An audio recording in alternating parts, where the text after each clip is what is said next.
Au nom du Père, et du Fils, et du Saint-Esprit. Amen. La paix de Jésus soit dans votre maison, sa paix et sa joie. Alléluia. J'espère que vous allez bien. Nous lisons l'Évangile selon saint Marc. Que ta parole, ô Jésus, entre dans mon esprit, que ma bouche accueille ta parole, proclame ta parole, et que mon cœur accueille ta parole. Versets 40 à 45. Guérison d'un lépreux. Un lépreux s'approche de lui avec des supplications et des génuflexions. Il lui dit « Si tu veux, tu peux me purifier. » Jésus est pris de compassion. Il étend la main et le touche en lui disant « Je le veux, sois purifié. » Aussitôt,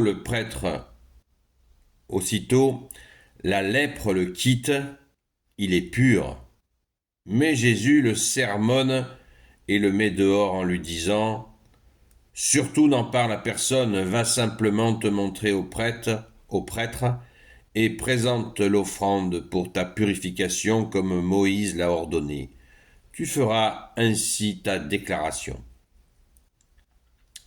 L'homme n'était pas plus sorti qu'il se mit à le crier partout et à répandre la nouvelle, si bien que Jésus ne pouvait plus se montrer dans une ville.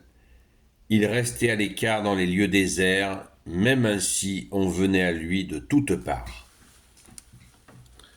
Merci Jésus pour ta parole.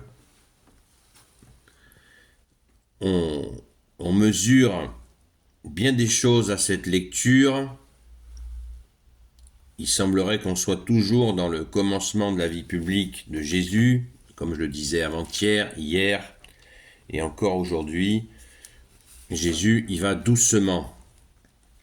Doucement, il a 3 ans de vie publique à assurer pour toucher le maximum de gens, pour que le maximum de gens réalisent que le Messie est là, le seul Messie pour l'éternité. Amen. Pourquoi Jésus dit à cet homme, surtout n'en parle à personne. Comment est-ce possible? Puisque cette personne a certainement des proches. Vous savez que les lépreux étaient interdits de vivre dans les villes et villages. Ils vivaient à l'extérieur pour ne pas contaminer les autres. Et la sentence, s'ils enfreignaient cette règle, c'était la mort. Donc, cette personne, elle ne pouvait pas résister à transmettre sa joie de pouvoir retrouver sa famille. Mais pour retrouver sa famille, il y avait une procédure à l'époque, qui était celle d'aller se montrer purifié au prêtre. Et ainsi, le prêtre lui donnait, je ne sais pas, un certificat, quelque chose qui lui prouvait qu'il était passé par le temple, le prêtre, et validait son retour dans la vie de tous les jours avec sa famille, ses proches. Vous imaginez la joie. Mais cet imbécile, il faut qu'il crie partout, au point de gêner Jésus. Si bien que Jésus ne pouvait plus se montrer dans une ville, il restait à l'écart dans les lieux déserts. Pourquoi Jésus craignait tant ces foules, justement? Là, on parle plus de village, on parle de ville. Pourquoi Jésus avait cette crainte? On peut légitimement se poser la question. Eh bien, la réponse est simple. C'est encore pour nous protéger. Ah bon? Ben oui. C'est encore pour protéger les gens, évidemment. N'oublions pas que l'occupation romaine sévit. Si les foules des villes se seraient levées pour aller voir Jésus, à votre avis, comment aurait interprété cela l'occupant romain, avec ses légions qui n'étaient pas des enfants de cœur? Ils auraient interprété ça comme une émeute, comme une révolte contre l'occupant romain, et ça se serait terminé par un bain de sang. Évidemment, évidemment. Donc Jésus, qui a toujours un coup d'avance, anticipe cela. Et pour protéger ces gens, eh bien, il nous est dit, si bien que Jésus ne pouvait plus se montrer dans une ville. Voilà. Pas de déclenchement de foule qui risquerait de mettre en danger les gens. Merci Jésus de cette précaution qui est vraiment importante. Jésus est venu nous donner la vie et la vie en abondance, pas pour faire bousiller les gens par l'occupant dans cette situation-là. Méditons cela, nous avons grand besoin de le méditer. Il restait à l'écart dans des lieux déserts. Et il nous est précisé, même ainsi on venait à lui de toutes parts. Même avec cette précaution d'aller se cacher dans des lieux déserts, eh bien, les gens affluaient quand même.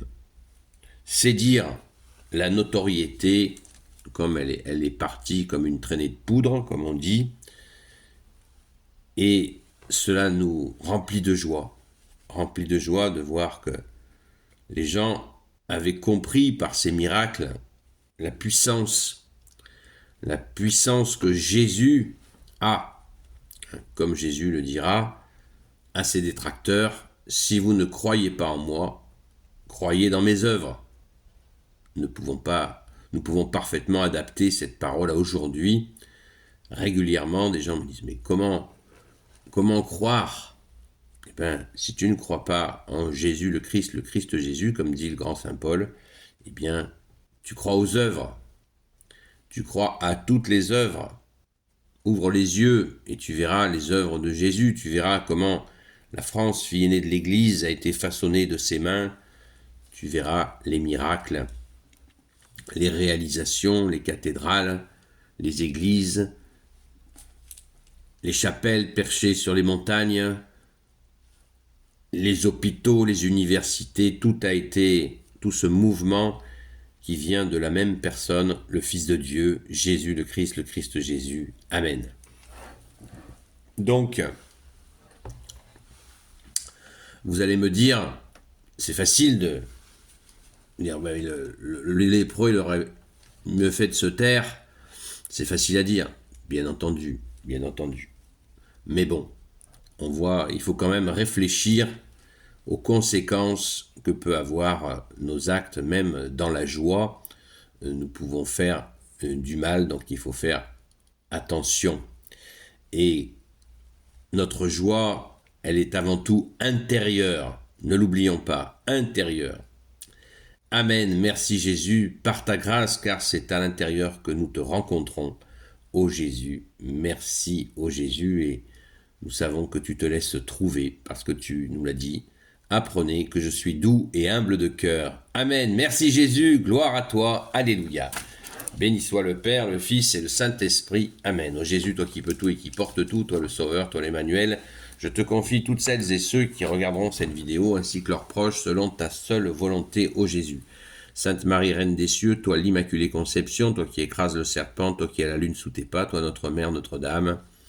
Saint Joseph, toi le juste et le saint, toi le sage, toi la terreur des démons, toi le saint gardien de la Sainte Église catholique et apostolique. Sainte Marie-Madeleine, notre chère sainte patronne, et vous tous les saints et saintes, amis de toi, Jésus. Saint Michel Archange qui est comme Dieu, Saint Gabriel Archange, Saint Raphaël Archange, et vous tous les anges qui servez Jésus, je vous confie toutes celles et ceux qui regarderont cette vidéo ainsi que leurs proches, selon ta seule volonté, ô Jésus. Bonne journée dans la paix de Jésus, à très vite.